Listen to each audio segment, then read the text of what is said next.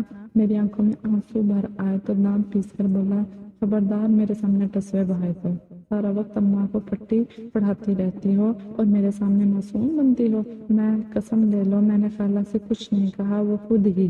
زیادہ صفائی پیش کرنے کی ضرورت نہیں ہے، جاؤ اپنا کام کرو۔ وہ میرے آنسوؤں سے قدرے نرم پڑ گیا۔ تم پہلے اپنی ناراضگی دور کرو، مجھ سے برداشت نہیں ہو رہی۔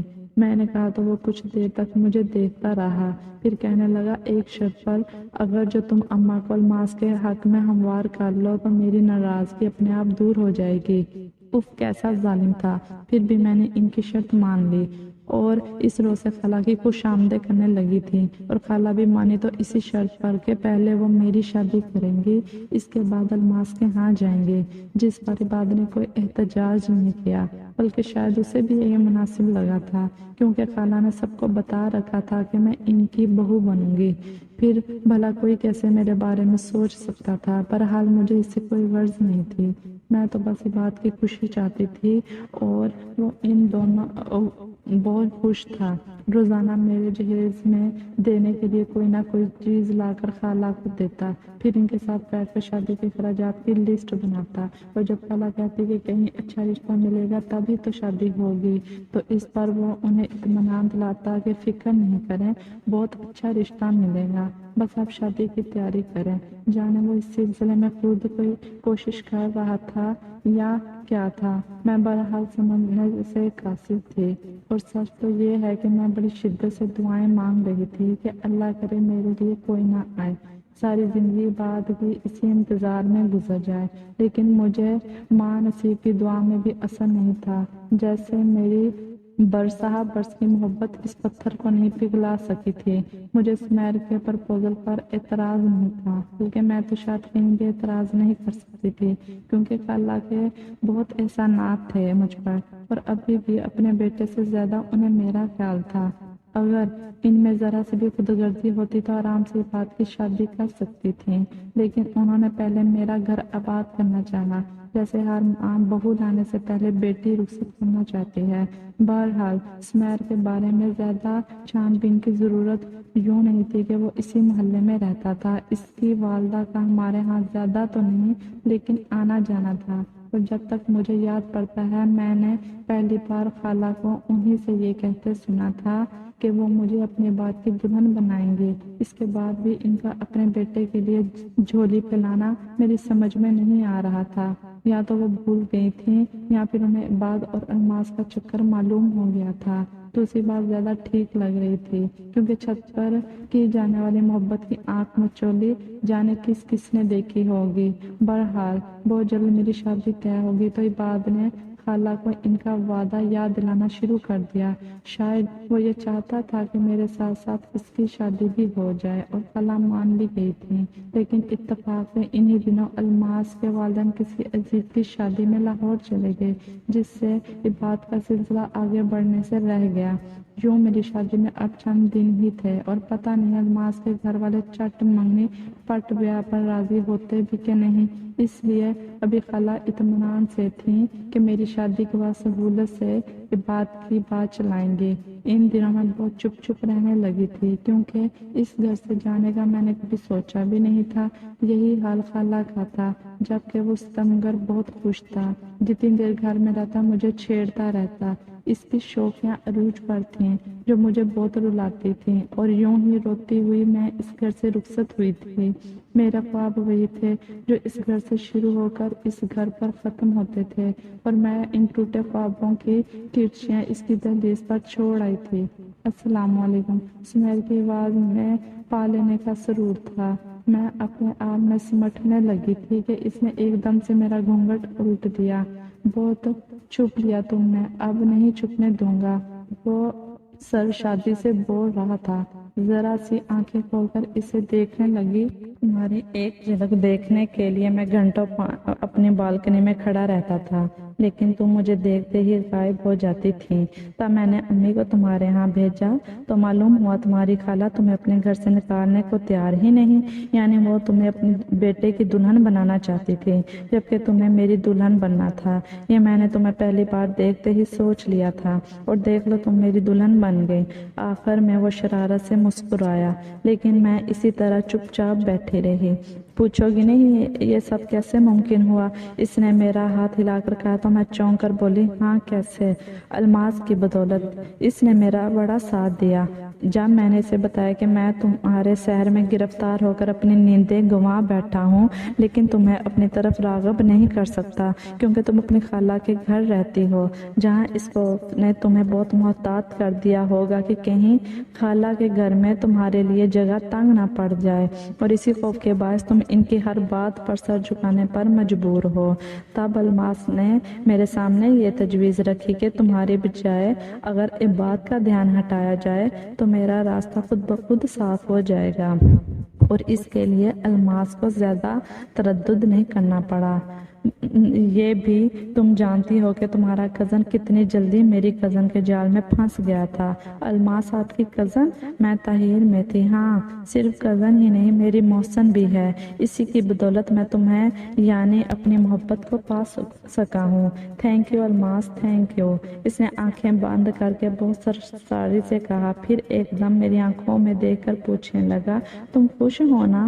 میں نے پلکیں جھکا لی اپنی آنکھوں کی نمی چھپانے کی خاطر، لیکن وہ اعتراف سمجھ کر بہت خوش ہو گیا اور میرا ہاتھ ہاتھوں میں لے کر کہنے لگا، اس کے لیے تمہیں الماس کا شکر گزار ہونا چاہیے۔ اور ہاں، پرسوں ہم لاہور جائیں گے الماس کی شادی میں، اس کے لیے کوئی اچھا سا گفٹ سوچنا۔ الماس کی شادی؟ میں نے بے اختیار پلکیں اٹھائیں تو میری آنکھوں سے چند قطرے ڈھلک گئے تھے، جنہیں وہ بہت احتیاط سے اپنی انگلیوں میں سمیٹتے ہوئے بولا، ارے یہ مول موتی کیوں لٹا رہی ہو؟ میرے پاس اور کیا ہے جو میں الماس کو دے سکوں، اور اسے جسے صبح معلوم ہوگا کہ نارسائی صرف میرا ہی نہیں اس کا بھی مقدر ہے۔ میں نے پلکیں موند کر دکھ سے سوچا تھا۔